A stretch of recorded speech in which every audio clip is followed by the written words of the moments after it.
dystopian novels. And they allow the kids to pick whichever book they want, and we go out and we buy those books for them.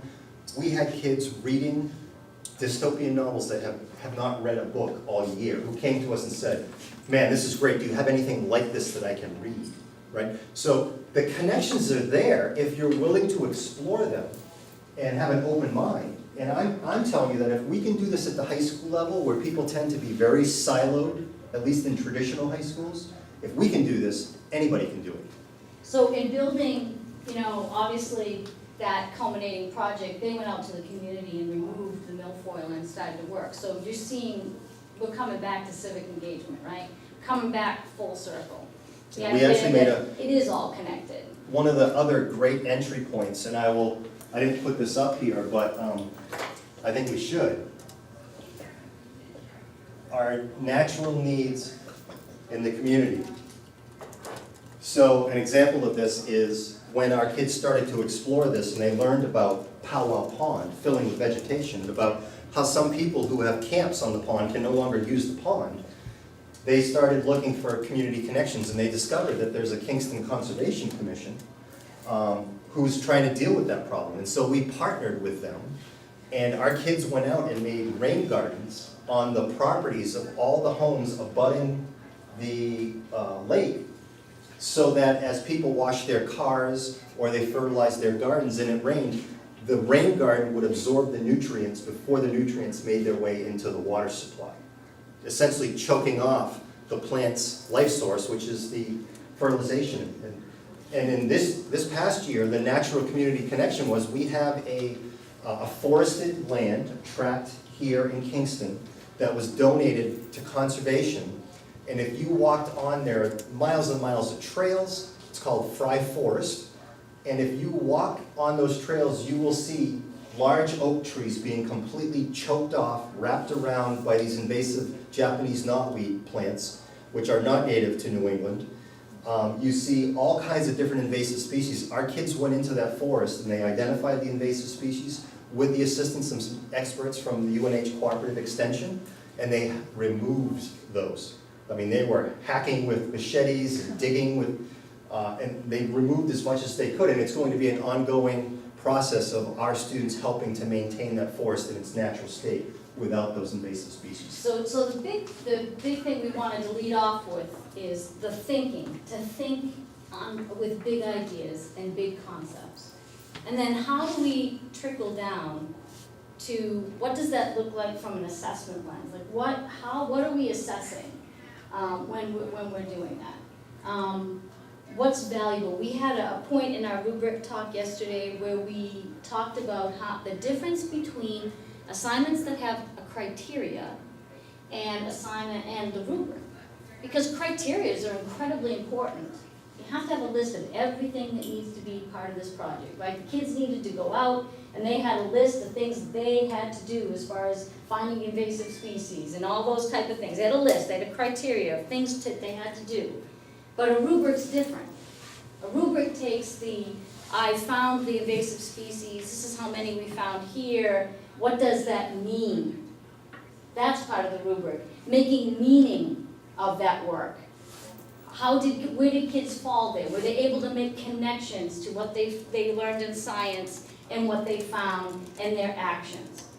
Rubrics are about meaning, right? They're about finding meaning. Criteria are about criteria. They're both incredibly important. They both need to be there, but you shouldn't mix the two. We had and you can absolutely, and Brian Gray and his team are experts at this. They separate out the checklist items from the rubric. They put them on the same sheet. But a checklist item would be something like the final paper must be 5 to 7 pages. That does not belong in a rubric. That's something that is a checklist item that if it's not 5 to 7 pages, it doesn't get submitted to you. It's an academic We had a great question yesterday from a teacher, and this speaks a little bit to the literacy question that you had.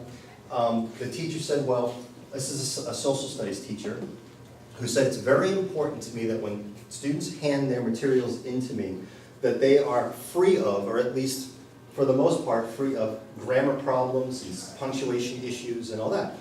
And he was a little concerned because he heard when we started talking about separating out the checklist items from the rubric, in his mind he thought, you're telling me I have to remove that from my rubrics. And we're saying, yes, you need to remove that from your rubric if what you're saying is, because this is where he was getting at, an A or an exceeding is fewer than 4 grammar problems.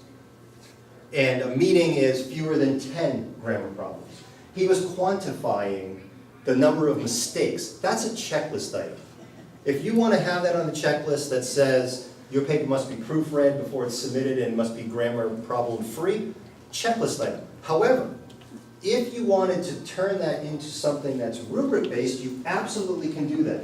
If you turn it into a quality statement that says something like, if when reading the paper, the grammatical errors didn't take away from the flow or the meaning of your sentences, that it was cohesive, that it didn't detract from your ideas, that's what belongs in the rubric. so we are going to get to the literacy question, and I'm going to show you just one example, but Ellen had asked if people had other needs or things that they wanted. You just gotta pull us back. At the middle school this year, we have an enrichment period that's now been webbed into our That's schedule. part of the relearning enriched, that we have it in high school Right, too. so this interdisciplinary competency, working amongst our peers, seems to lend itself beautifully to that enrichment time. And the 8th grade, we start off, the 8th grade history start off with the prehistoric time period, because we're trying to emphasize what life was like before writing. So we're trying to like develop, and the science curriculum does something on caves. So, like, wow, well that kind of works into prehistoric man. So let's try to do that. And then we said, oh, we've got America's Stonehenge just down the street. Maybe we could do a field trip. So all of a sudden, the science started getting involved. We're trying to find a way to get the literacy involved. We're thinking more along the lines of storytelling, to start the year off, to emphasize the importance. Exactly, or creation stories. Yep. But then that enrichment period. So now we're thinking, Dave Harris suggested we build our own Stonehenge. Of course he did. Of course he did. Probably not out of rocks, although I'm sure there's lots of rocks we could find around, I just don't wanna. But that's what we're thinking of doing now. We're thinking of maybe getting some type of foam or something and building a Stonehenge. So that's awesome. So I'm gonna predict your what's gonna hit you that will take you off course, and I'm gonna tell you to stay the course. The first one's gonna be that for, literacy is gonna come on board, that's not a hard fix to make, so that you'll be able to work on that. But what's gonna happen is, you're gonna realize as you plan this out that it's gonna take you 9 weeks. Do not back off. Let it be, that's what it is, because anything that's worth doing is worth doing well, and one of the first things that happens in interdisciplinary work is we have these great ideas, but then the time messes us up. It cuts things short. One of the things that I talk to teachers all the time about is about the debrief in a lesson, that you need to come back to kids with what they've learned, but we don't do it for ourselves. We don't give ourselves a full cycle of learning when we build units. And we wonder why they didn't accomplish what we wanted them to accomplish. You have to see things all the way through, if the thinking is worth it. And it may be more than just the prehistoric caves. It may be, you may use your time, your chronological time to have more things. Because obviously teaching ancient civilizations, I mean, my favorite guy, Odysseus, is gonna show up sometime, isn't he? Yeah, and that's the ultimate storyteller, right? So if you look at the trimester as this work, on a bigger scale, and I know that's scary for some of the teachers you teach with. The science teachers are like, I can't do caves for 12 weeks, what it's gonna look like. What else does it look like? So the ability to work together and think this through, and I'm also gonna say something else to you. Lots of times we have these great ideas, and we think we're gonna have to do it in September. And I'm gonna give you the best advice I can give you, which is, take all year to build this for next year. If you really wanna do this well, do not put the pressure of, oh, we gotta implement this in September. Nope, spend all year, take a team time. Okay, you know, we're gonna redesign what 8th grade looks like next year. This is our first 12 weeks, what it's gonna look like, and we have, in using Atlas Rubicon, we have a huge planning piece that helps us, right? We can all collaborate in that, we can all see it, we can put all the science teachers, we can put everybody into a unit like that. We can build a course that you all can share and contribute to. But my best advice to you is do not do it in September. Plan all year. Do not build that cave yet. Because you need the time.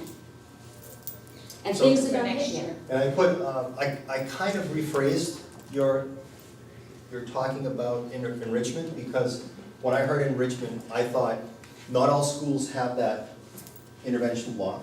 Not all schools have things like common funding time. Those are structural supports that need to be addressed. If you are, and I'm gonna use you as an example, because Rochester has how many elementary schools? 9 elementary schools. And I don't know how many first grade teachers there are, but I have to bet it's probably 20 or more. 21? Pretty good guess, right? 21 first grade teachers. Well, you can look at that and say, well, that's insurmountable. I don't even get to talk to these people, except for maybe once or twice a year. But the reality is that you do have opportunities to sit down with your colleagues to at least begin mapping out what some of these things could look like. And don't be afraid to be the lone wolf. I will tell you that if you are using integrated learning, developing good, solid interdisciplinary rubrics, your kids will benefit from it. Even if your colleagues don't see or don't have that urge to join you, don't be afraid to be in the vanguard and be the person out there doing it, because your kids will benefit. It's clear, and Ellen mentioned the research. It is, and actually Rose mentioned this yesterday. She said, and I'm gonna try to quote her to the best of my ability, if you're teaching each subject in isolation, that's not how our minds work. That's what she said. Did you remember her saying? It's not how our minds work. We don't learn something and place it in isolation somewhere in our working memory. We have to take that and connect it to something that we already know. And if we're not doing that, that's essentially the plug for interdisciplinary learning, that you have to integrate everything. It's the only way that we learn, okay? A couple of quick comments. So we have literacy connections and structural supports. What else do you need to know about or need help with?